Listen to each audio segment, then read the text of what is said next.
Hey guys, আসসালামু আলাইকুম। আশা করি সবাই ভালো আছেন, আমরাও ভালো আছি। তো আজকে এসে পড়লাম নতুন একটা ভিডিও নিয়ে। আর আজকের ভিডিওতে আপনাদের সাথে আমরা শেয়ার করব মজাদার চিতই পিঠা আর ফুলকো ফুলকো তেলের পিঠা। যেহেতু আমরা এখন নানুর বাসায় আসছি আর আজকে অনেক বৃষ্টির দিন, আর নানুর বাসায় তো অনেক রকমের খাওয়া দাওয়া চলতেই থাকে। তো গাইস, প্রথমে কিন্তু আমরা চালের গুঁড়ি উঠে নেব। চালের গুঁড়ি ভেজে নেওয়া বললেও চলে। তো এইভাবে কিন্তু আপনারা পিঠাগুলো খুব সহজে বানাতে পারবেন। তো গাইস, আমার ভিডিওটা যদি ভালো লাগে তাহলে সবাই লাইক, কমেন্ট এবং সাবস্ক্রাইব করে দেবেন। আর পাশে থাকা বেল আইকনটা বাজিয়ে দেবেন যাতে আমাদের ভিডিও ছাড়ার সাথে সাথে আপনাদের ফোনে নোটিফিকেশন চলে যায়। আর আজকে কিন্তু আমরা অনেকগুলো গুঁড়ি ভেজে নেব, কারণ অনেকগুলো পিঠা বানানো হবে। তো গাইস, এখানে আমরা প্রায় 3 কেজি চালের গুঁড়ি ভেজে নিয়েছি। এখন আমরা চিতই পিঠা বানানো শুরু করব। তো চিতই পিঠা বানানোর জন্য এখন একটা পাত্রে আমরা গুঁড়িগুলো দিয়ে দিলাম।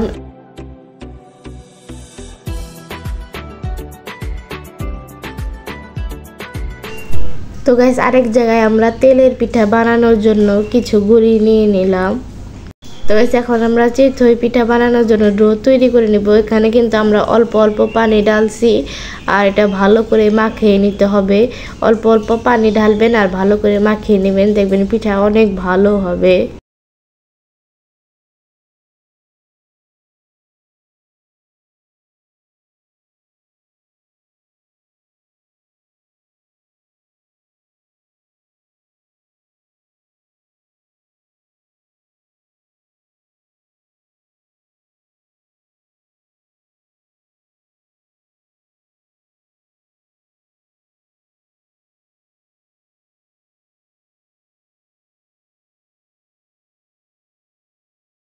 তো গাইস, আমরা কিন্তু প্রায় কিছুক্ষণ ধরে ডোটা বানিয়ে নিতেছিলাম। এখন আমাদের ডোটা পুরোপুরি তৈরি পিঠা বানানোর জন্য।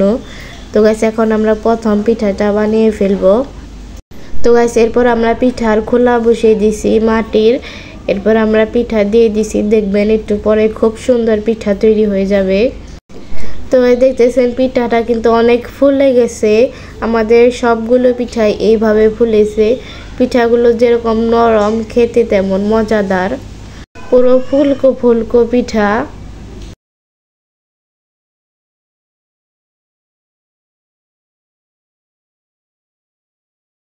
তো দেখতেছেন আমাদের ফুলকো ফুলকো চিতই পিঠাগুলো সবগুলো তৈরি হয়ে গেছে। অনেক ফুলকো ফুলকো, খুব সহজে বানিয়ে ফেলতে পারবেন আপনারা।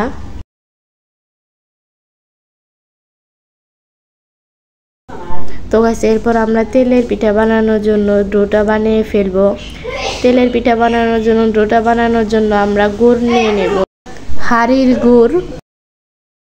তো গাইস, এখানে চাইলে আপনারা চিনিও ব্যবহার করতে পারেন, আর সবাই সবার পরিমাণ মতো মিষ্টি দিয়ে দেবেন। আমরা আমাদের পরিমাণ মতো দিয়ে দিয়েছি।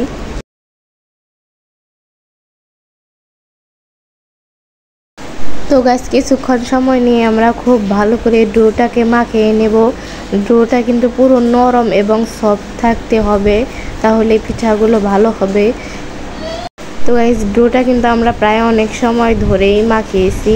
দেখতেছেন ডোটা কিন্তু পুরোপুরি সফট হয়ে আসতেছে আস্তে আস্তে।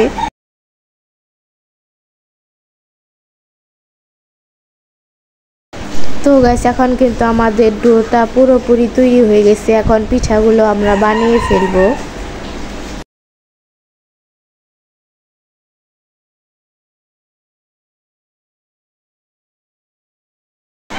এরপর কড়াইতে আমরা কিছু তেল ঢেলে দেব।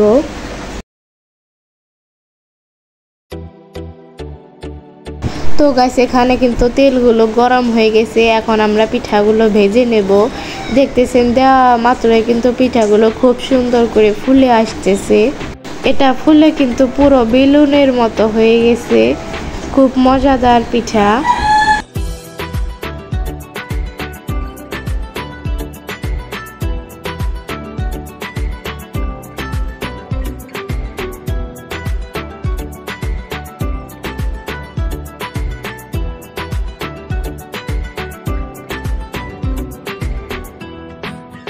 তো তো গাইস এইভাবে আমরা আরো অনেকগুলো পিঠা বানিয়ে নিতেছি।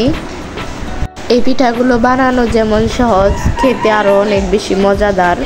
তো আমাদের এই পিঠাটাও কিন্তু অনেক সুন্দর করে ফুলে গেছে, সবগুলো পিঠাই কিন্তু ফুলেছে।